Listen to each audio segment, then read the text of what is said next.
What do I think about managing the future?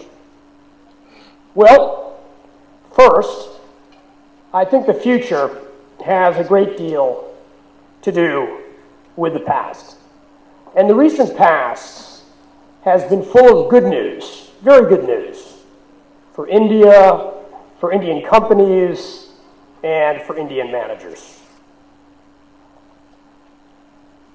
Issue after issue, sector after sector, has seen significant progress. But that very progress has also called into sharp relief some of the remaining challenges.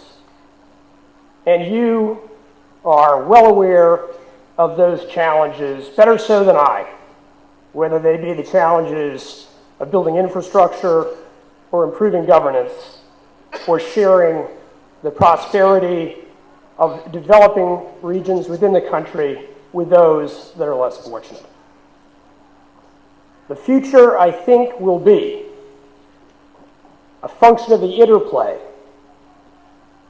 a balancing of these two sets of developments, these two kinds of news, the good news and the challenging news. And which set of developments, which set of news will dominate in the next 10 years, in the next 20 years? I don't know. To be frank, predicting the future is a fool's business. All of the literature shows that human beings are conspicuously bad at predicting the future. That is partly a failure of imagination, which Sudhir certainly did not suffer from earlier. It's partly a function of our tendency to be trapped in the present. But while the future is unpredictable, it is not entirely unmanageable. In fact, it is more manageable than many managers believe it to be. And so I will not spend much of my remarks today speaking to the issue of predicting the future. I'd like to focus them more on preparing to manage the future. Now, how can one do that? Well, there are a couple of overarching things I might start out by suggesting. I think it's very important as we look outside of ourselves and our organizations at our environment, an environment which will most certainly pitch up unexpected changes, to consider as carefully as we can the distinction between those things about our future environment which we believe to be inevitable and those we do not.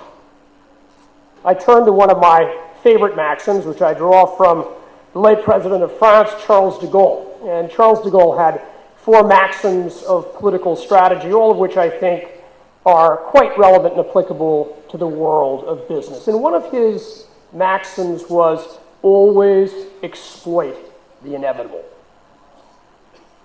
Now, what will be inevitable will differ across industries and regions and individuals. But we at Monitor, anyways, believe that there's at least one cross-cutting inevitability, and that is the growth in the intensity of competition. For 50 years or more, the barriers to competition have been coming down in countries and around the world. And it is perfectly possible that the fall of those barriers and the consequent growth in the intensity of competition may be blunted, perhaps even reversed. But there's no compelling data to suggest that that is true. And in addition, even if it were to be true in whole or in part, anticipating intensified competition is excellent insurance. And that leads to the second overarching thought that I would like to share about managing the future. If intensified competition is an inevitability, then enhanced competitiveness is a necessity. And the wonderful thing about competitiveness is, on an organizational basis, it is importantly controllable. It is something that managers can do to manage the future. Investing in one's resources, and most importantly, the resource of time, in relentlessly upgrading the competitive advantage of our organizations, of ourselves, and therefore of India, is critical. The creation of competitive advantage is something which is controllable to great extent by ourselves. The levers are in the hands of managers. In other words, companies compete, countries don't compete. Countries can compete with each other to provide more or less hospitable environments for business, but at the end of the day, it's companies which create the jobs, it's companies which make the innovations, it's companies which grow the levels of prosperity. All of this competition is microeconomic. I come from Cambridge, Massachusetts, and for many years our congressman was Tip O'Neill, who also served as the Speaker of the U.S. House of Representatives. And Mr. O'Neill was accustomed to say that all politics is local. Well, at the end of the day, actually all competitiveness is also local. And there are a number of things that we can do locally in our own organizations to promote and upgrade our competitiveness. The first of these that I would commend to all of you is to think in terms of clusters. I have said that companies compete, but they do not compete alone. If one examines the well springs of competitive advantage, one finds that they flow from locally generated networks of firms and associated institutions, producers, input suppliers, service providers, research centers, voluntary organizations, all appropriately supported by government. Now, India has many competitive clusters, Bollywood and Bangalore probably being those best known to the rest of the world. The future of India, I think, depends importantly on deepening and extending existing successful clusters and on creating altogether new ones. And there are some proven rules for how to do this. And I wish to offer 4 of them today, if I may. And I shall name them. The first I'm going to call the rule of the existing base. And the second I'm going to call the rule of uniqueness. The third, the role of collaboration, and the fourth, the role of upgrading, or rather the rule of upgrading. Let me start with the first, the rule of the existing base. No country, no company, no human being can entirely escape its past. The good news is, for purposes of competitiveness, you don't have to. Don't be seduced by the allure of a few high-tech industries. In today's world, every industry is a high-tech industry. Everyone's heard of Silicon Valley. It is less frequently acknowledged that agribusiness is an equally important contributor to the California economy. Denmark scores very high, for the last decade anyway, in the world competitiveness rankings, yet 40% of its competitive industries compete in the traditional sectors of food processing and shipping. Build on what you have.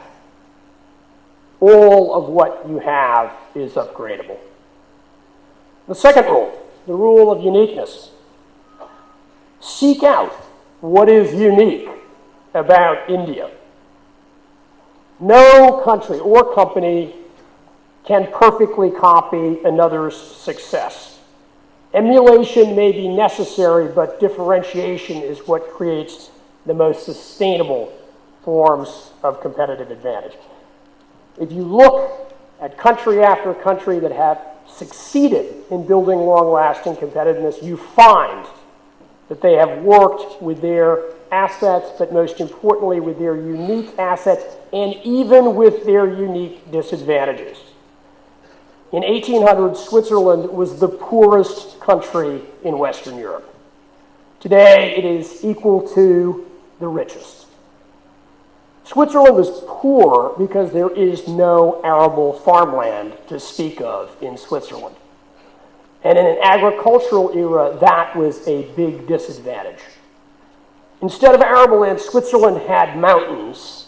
And at the end of the day, modern tourism was pioneered in Switzerland. There is very limited space in Japan, but the Japanese have gotten us all accustomed to viewing smaller and smaller as better and better. Work with what is unique. And there's an enormous amount about India which is unique. I'm tempted to offer a couple of examples. In the curtain-raising video today, Ravi Shankar spoke briefly about moral purpose, and in fact, I believe moral purpose is a potential unique aspect which India can use to fashion unique competitive advantage. Trust me, I'm not just falling prey to the current Gandhi-Giri fervor when I say this. No great institution, commercial or otherwise, has ever been built or sustained without a moral purpose. This goes well beyond being honest or obeying the law. I'm talking about a fundamental vision, a fundamental purpose which drives the organization forward through difficulties.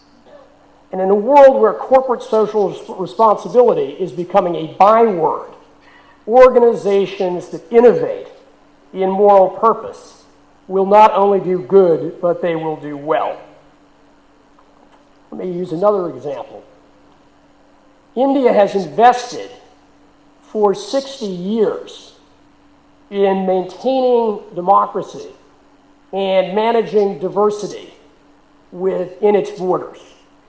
Now, democracy can create problems, and diversity can create problems, but they can also both provide enormously robust and vital sources of competitive advantage. Democracy promotes openness. Openness allows learning. Learning is the bedrock of innovation. And we've heard from Shiv just how important innovation is. Any environmental biologist will tell you that species diversity is the underpinning of any healthy ecosystem. Clusters are competitive ecosystems. Diversity can be a great advantage, especially in a world where single source advantages are increasingly easy to replicate. The management of diversity and the management of interrelationships are much more difficult to replicate. Perhaps that's enough on the rule of uniqueness. I'd like to turn briefly to my third rule, the rule of collaboration. Again, competitiveness and the generation of competitive advantage at the end of the day is a team sport, forging linkages across firms, across institutions, linkages with government are fundamentally important. Competitive economies, for example, are characterized by a proliferation of collaborative institutions and collaborative relationships. There's an incredibly important role for organizations like IMA.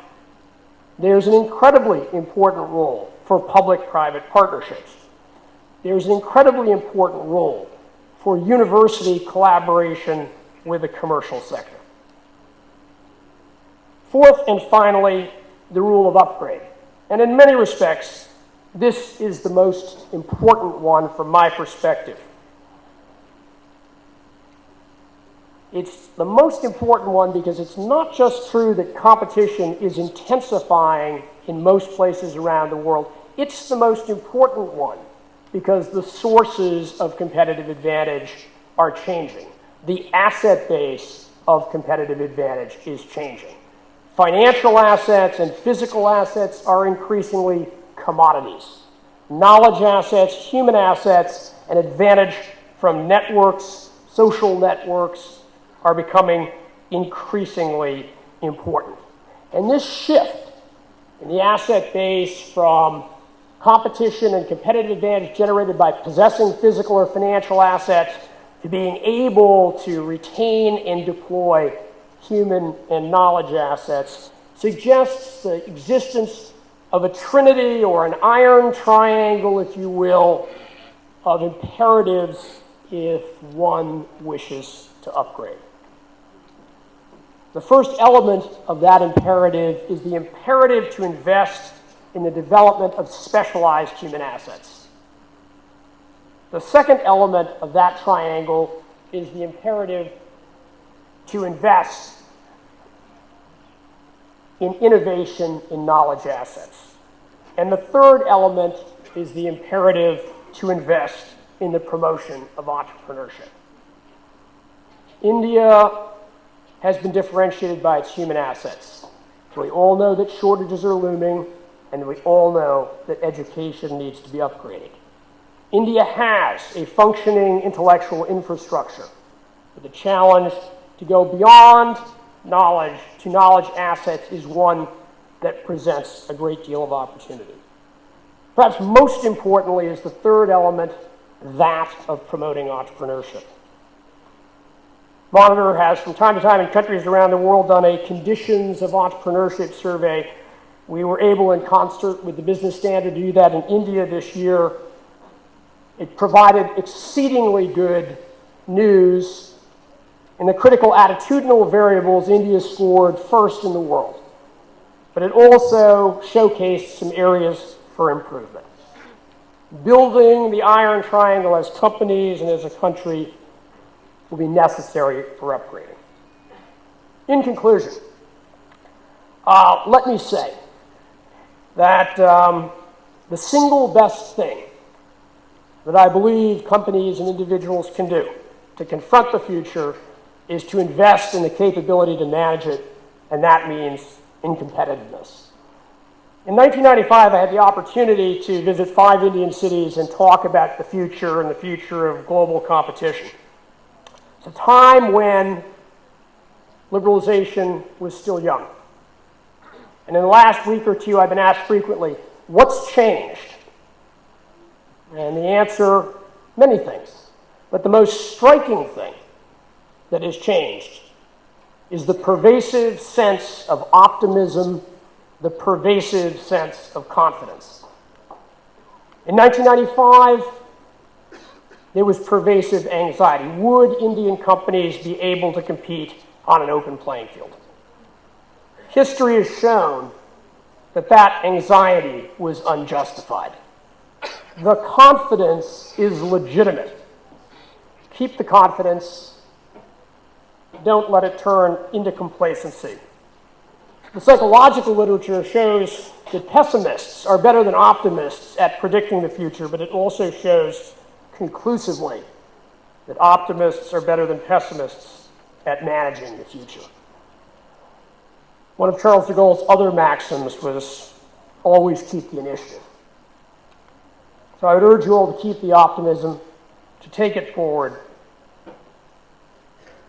to maintain the freedom to choose, to invest in the capacity to act and to upgrade for a more competitive and more prosperous future for the country.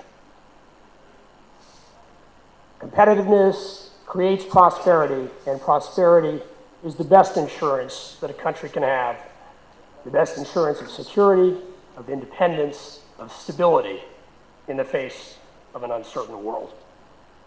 And by the way, Charles de Gaulle's other 2 maxims were always stay in with the outs and never get caught between a dog and a lamppost.